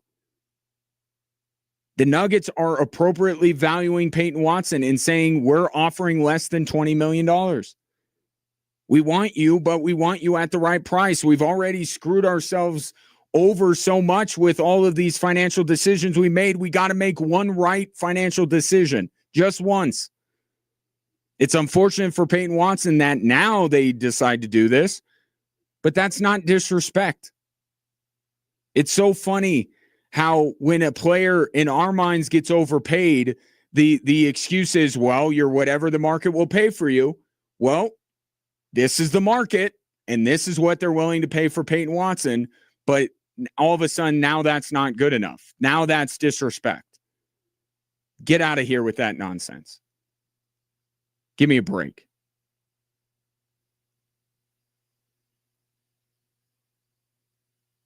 Nobody wants to trade for Peyton Watson because they have to turn around and pay him. The Denver Nuggets they like him, they don't love him. And they want to pay them a price commensurate with that feeling. If they feel disrespected, that's on them. They're not being disrespected. But as you heard from Shams Charania, it looks increasingly likely that Peyton Watson is not going to be in a Denver Nugget long term. And I say, if everybody's holding firm, if Clutch Sports isn't willing to lower their price, if the Nuggets aren't willing to up their offer, which they shouldn't, and if all of these teams that supposedly are dying to get their hands on Peyton Watson aren't willing to make a trade with the Denver Nuggets, as Cleveland, LA, Milwaukee, etc., don't seem willing to do, then just put the qualifying offer in front of Peyton Watson, say sign it, and move on. And if Peyton Watson feels so wronged by all of this, then he can leave via free agency after the year is over. Sure, it's a little bit of a risk for the Denver Nuggets, but not a bigger risk than locking him up to another deal like Christian Brown, which is going to further hamstring this team when, again, I cannot emphasize or repeat this enough, Nikola Jokic can walk after this year. You have to start making good decisions. And their price that they are willing to pay for Peyton Watson is a good decision. It's not disrespect. But that's the normal whine and cry you hear from agents. But yet, teams overpay, and it's like, well, it's whatever the market. Well, this is the market, and it's speaking to who Peyton Watson is. One outstanding month of basketball. It's not enough to deserve upwards of $30 million. Sorry. Story number 3 today. Also in the NBA, Pablo Torre, investigative reporter, Pulitzer-winning journalist, unearthing what that mysterious second no-show endorsement deal is with Kawhi Leonard that helped the LA Clippers circumvent the salary cap. It's everyone's favorite scoreboard maker, Daktronics. In a 90-minute podcast episode, which I highly recommend, Pablo Torre presents a lot of evidence to say that Kawhi Leonard got millions of dollars from Daktronics,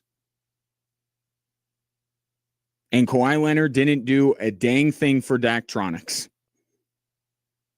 And that's what continues to just baffle me about this whole thing.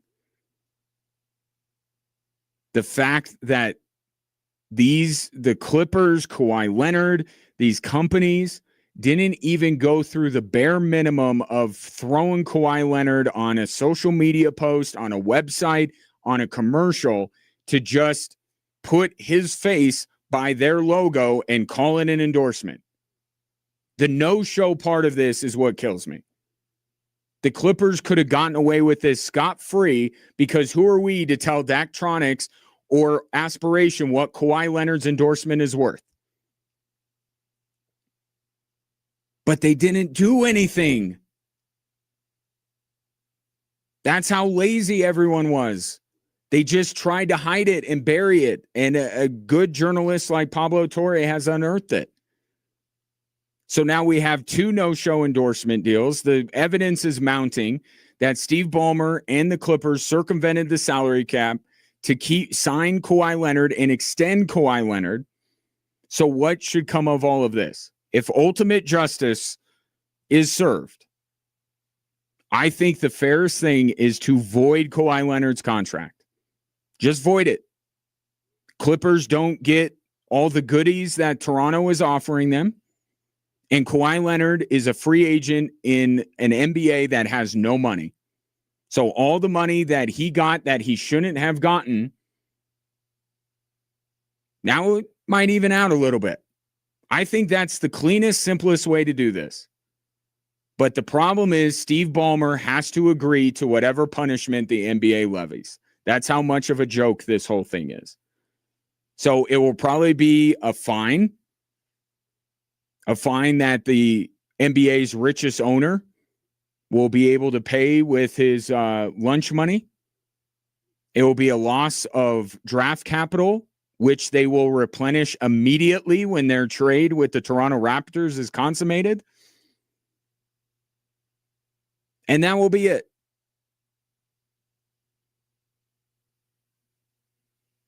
So miss me with the whole idea that Steve Ballmer is being picked on or unfairly treated here in all of this stuff. He cheated. The Clippers cheated. This is cheating. And they're not going to pay for it. They're not going to answer for it. But don't call this a witch hunt or say, like, if you listen to the episodes, there is so much evidence. It is getting to be impossible for me to believe that the Clippers did not circumvent the salary cap. 719-247-1313. Take your thoughts on the three stories that are driving the show. That's what's going on in the sports world today. How about what's going on in the financial world? For that, I turn to Rick Stevens of FRS Financial Group with his daily RBG report, Rick's best guess. Rick, what have you got today? Well, Ryan, all three major indexes were higher today on the heels of the non-farm payroll report. According to the Bureau of Labor Statistics, non-farm payrolls fell by 23,000 jobs when analysts were expecting an addition of about 85,000. Employment in May and June were also revised downward by a combined 103,000 jobs. So the question is, why is that a good number for markets? Well, because the bulk of the jobs lost were actually reported in government education jobs, and that's because this report is from July, and most teachers aren't actually working in July. So we did not necessarily lose that many jobs. The RBG for this particular report is that our soft jobs report actually will reduce the likelihood that there is a Fed rate hike, meaning we're not likely going to see one in September, because before this, all the pundits were saying, yes, 80% chance of a hike. Well, now they've dropped that down to about a 30. So that looks like some good news on the horizon. Thanks, Rick. That's Rick Stevens of FRS Financial Group right here in Colorado Springs. Start planning your future today at frsfinancialgroup.com. Products and investment services offered through LPL Financial, LLC. Member FINRA SIPC. FRS Financial Group is a name used by independent advisors associated with LPL Financial, LLC. Coming up next on Drive Time Sports, the Dallas Mavericks really want a Cooper Flag rookie card. What they're willing to give you in exchange for it, and would you do it? Next.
719-247-1313 is the number if you want to jump aboard on this Friday. This text coming in from Brett. Tony Romo, why couldn't it have been Chris Collinsworth?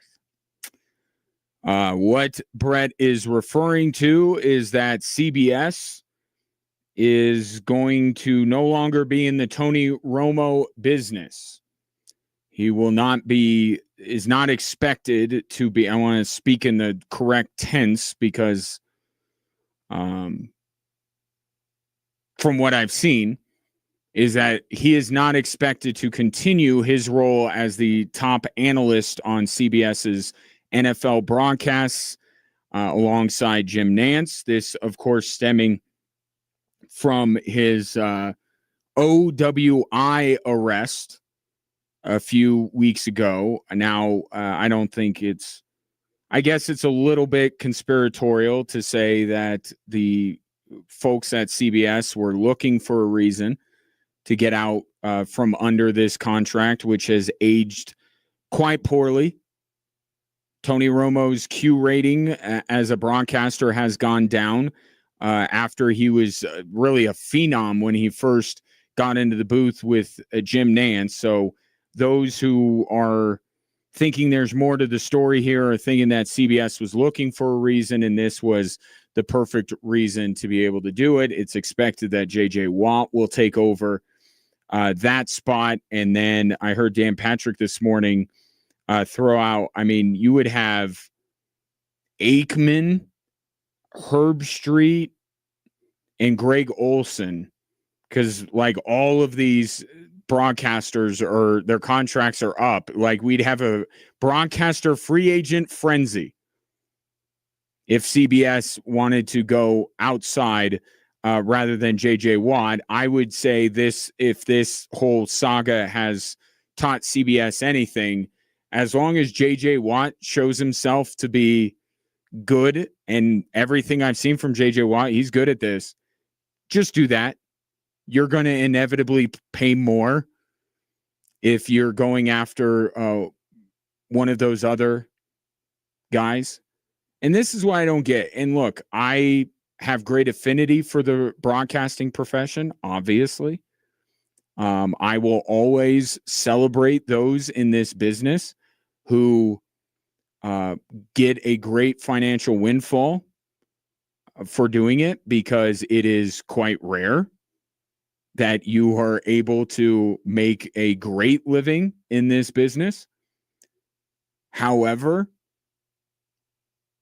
I don't quite understand the need to get the biggest name. I don't understand that. If you want to get the best broadcaster, that makes all the sense in the world. But this idea that if we get this big name, like Fox with Tom Brady, that all of a sudden people are going to flock. It's like, no, tell me who's playing, and then I'll let you know if I'm going to watch Tom Brady. Like, I feel like these networks are just paying a ton of money for a name and not, and maybe that's the problem with Romo. He was great early, and then he kind of fell off, and they paid all this money, I don't think fully knowing how good of a broadcaster he was, and more just saying, you know, we're getting a former Dallas Cowboy. I don't understand that at the NFL level. And it seems like it's so much an NFL thing. I don't see all the biggest names in the NBA becoming broadcasters. I feel like it's a little bit more of a meritocracy there. Like good players, but not great. And it seems like the NFL and their television partners are just going after the biggest name that they can, which doesn't disqualify them. I mean, JJ Watt, I think, has been good so far. That's a big name, but he's also good. Like, do that first. But who am I to say? I'm not a I simply run a radio station. I don't control a multinational television conglomerate or a multi-billion-dollar sports league. So it looks like Tony Romo's on the outs. CBS found their reason to get out of that contract, and it will probably be J.J. Watt this year as the lead analyst for CBS.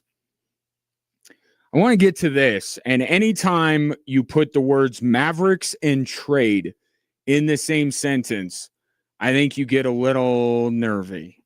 What are the Mavericks doing now?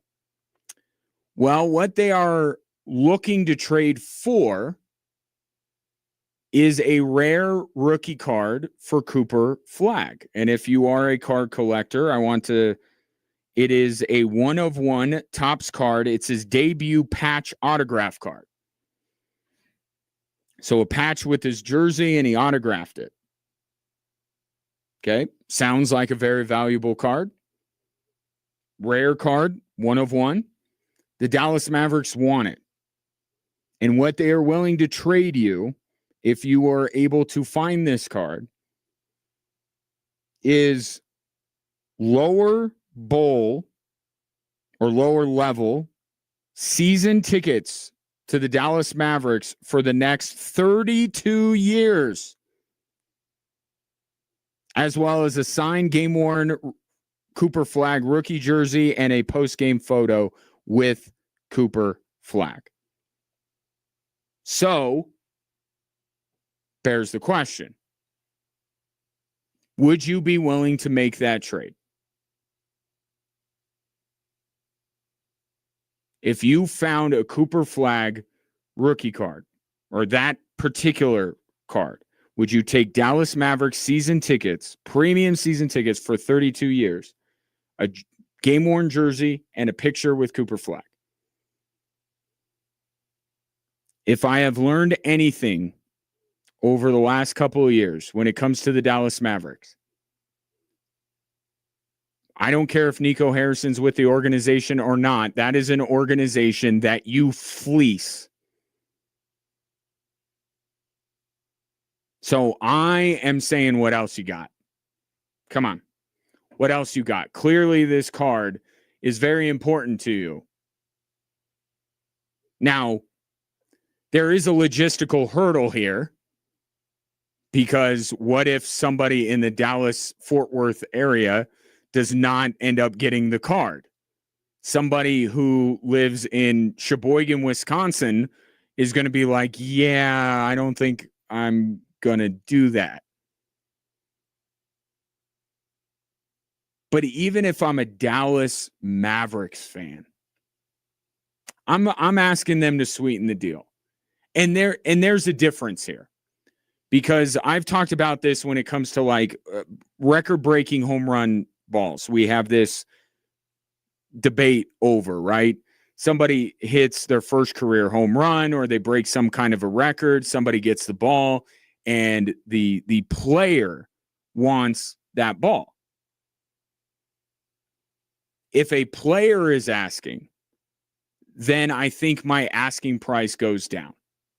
If I know that this is of sentimental value to Cooper Flagg, especially if I'm a Mavericks fan, then I would probably do that deal.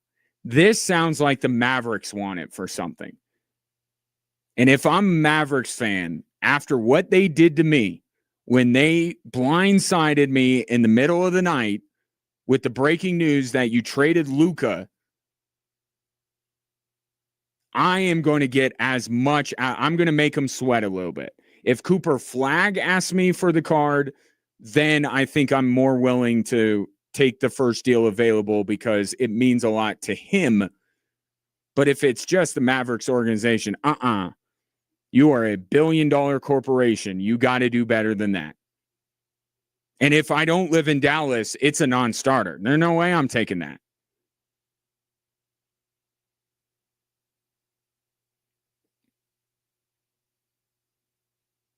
So if this is just about the Dallas Mavericks wanting this card, I need to hear more. I am going to make this the Luka Doncic trade, but with a trading card.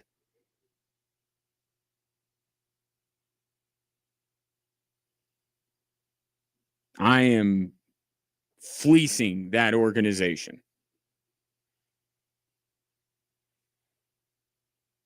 So 32 years of premium season tickets,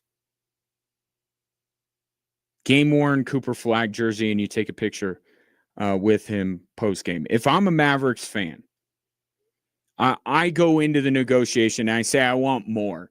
But in my head, if I'm a Mavericks fan, 32 years of season tickets, but I'm getting more. Man, 2 lower bowl seats, like that's nice. How about you give me my own suite and we call it 15 years? I want a suite. That's probably my counteroffer. So keep that in mind. The next time you're ripping a pack of NBA Topps cards, if you find that Cooper Flag card, the Dallas Mavericks would like to talk to you, and they're willing to make a trade. 719-24-7, 1313. What would you ask for in return? And we can open it up. It doesn't have to be Cooper Flag because that's very Mavericks centric. What if the Nuggets were asking you for a Jokic rookie card? What would you be asking the Nuggets for? I think I would like to run one of the Nuggets off seasons. That's what I would be asking for. I would say, I'm going to be the general manager this summer, and I'm going to fix all of this stuff that you guys messed up. 719-24-7, 1313.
As I send you into your weekend, a programming note tomorrow night, 5 o'clock, Roland Vargas and myself will be on the air for a rematch of the 2024 USL Championship Final between Colorado Springs Switchbacks FC and Rhode Island FC. Should be a good one. Switchbacks looking to bounce back after that loss down in Albuquerque. Again, 5:30 kickoff, 5 o'clock pre-game on Extra Sports 1300. So, the Protect College Sports Act is in a little bit of peril here because some members of Congress have at the last minute objected to some of the things that are in the bill. Couple of the the most interesting thing is that there is a congresswoman, I believe, that says that this rule that you can't if you're in a power conference and you say we're leaving, you got to wait 5 years before you can join another power conference. That's what this this member of Congress says. That is unfair. And they are a congressperson from Florida. Why does that matter? Other than it seems like a lot of the politicians out of that state are a little off kilter. It is because one of the schools that will almost certainly try to get out of their power conference is Florida State. This member of Congress wants to say, you know what, after you get, once the Protect College Sports Act is enacted into law, signed into law, you have 180 days to say, I'm leaving a Power 4 conference. And if you do that, you could go immediately to another power conference. This is only about Florida State and the ACC. Because not only do you have Florida State, you have Clemson, and you have North Carolina and Miami. Don't forget that, 2 Florida schools, now that I'm thinking about it, that will almost absolutely leave. And all of this stuff that they were facing, a buyout and waiting as 5 years as an independent, all that goes away. So I guess there's something to be said for having the interest of your constituents at heart. But this is a pretty transparent attempt to allow those members of the ACC to bolt without as much penalty as they were set to face if they decided to do that.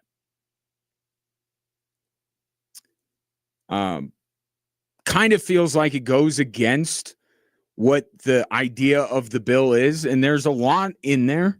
There's a lot they're trying to remedy because there's a lot wrong with college athletics. I feel like the whole point of this is to basically freeze college sports where it is right now. Right? And as much as they can. And say, we're acknowledging that players need to be paid, but we want to put a cap on that.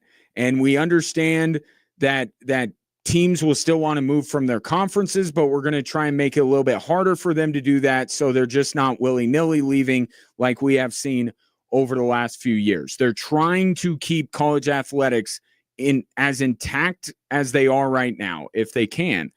And by basically giving all of these teams an out, it's like the purge. You get 180 days where you just get to go wherever you want. We already did that, by the way. Purge does come around once a year. We had this in college football, right? And it got us into this mess in the first place when Washington decided to go play in the Big Ten, and now they're reporting staggering losses in their athletic department. Now, I'll admit that the logistical challenges of Florida State or Clemson or North Carolina going to the SEC are not as great as Washington going to the Big Ten or Oregon or USC or UCLA for that matter. But the idea is we have a Power 4. We already lost one, right? We're not Power 5 anymore. We're down Power 4.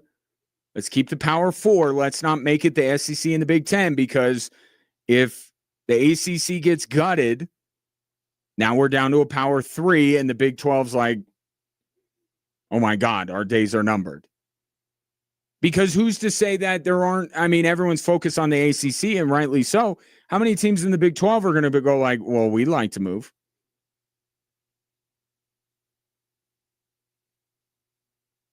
They're trying to keep it from being the NFL, essentially, and there's the SEC, which is the South, and the Big Ten, which is the North, and everybody else is playing a lesser version of college football. So that can't stand, right? Like, is 5 years as an independent too punitive? Okay, I'm willing to hear arguments, but at the heart of it, I think is a good thing. So I don't think that you should allow 180 days to get out of your conference scot-free, because that's kind of part of what put us into this position in the first place. And then you have these other Congress people who aren't really concerned with college athletics and are just looking to score cheap political points. And this whole thing, with transgendered athletes, even though the White House came out and said this is not going to affect the rules that are on the books. The White House said this, but it's just everybody just trying to score points. I mean, welcome to politics. Welcome to the way our Congress works. This is the entity that we've turned to. This is the entity that we're putting all our hope in to save college athletics. So they're trying to, and some people are upset about how quickly they want to vote on it. It's like, well, you're going on vacation. Maybe pass a resolution that you actually do your job and stay in your office for longer than a week at a time. Oh, it's too quick. Well, they're trying to get it in before one of your 8 vacations that you take for a month each time. So if they can do their like fake mock vote now, then it paves the way for them to have the real vote. It's like a mock draft and the actual draft. We all do our mock drafts before April. The April rolls around, we have our actual draft. Congress works the same way. But if they don't, my question would be, if they don't have that mock vote, and then they go on one of their many vacations, they come back, do they still have to have the mock vote, or can they go straight to the regular vote? Because again, they go on vacation, which is the rest of August into September. They come back, they got 2 weeks to do whatever they're going to do. Don't worry. It's not like, we're in a bad spot at all as a country. It's not like we're dealing with some crises right now. Go ahead and go on your vacation. You deserved it from the week or 2 that you worked. But they come back for 2 weeks in September, and then they're gone again. And then we have an election before they're even back in session. And how many of these Congress people who may have been for or against the bill are going to be voted out by January?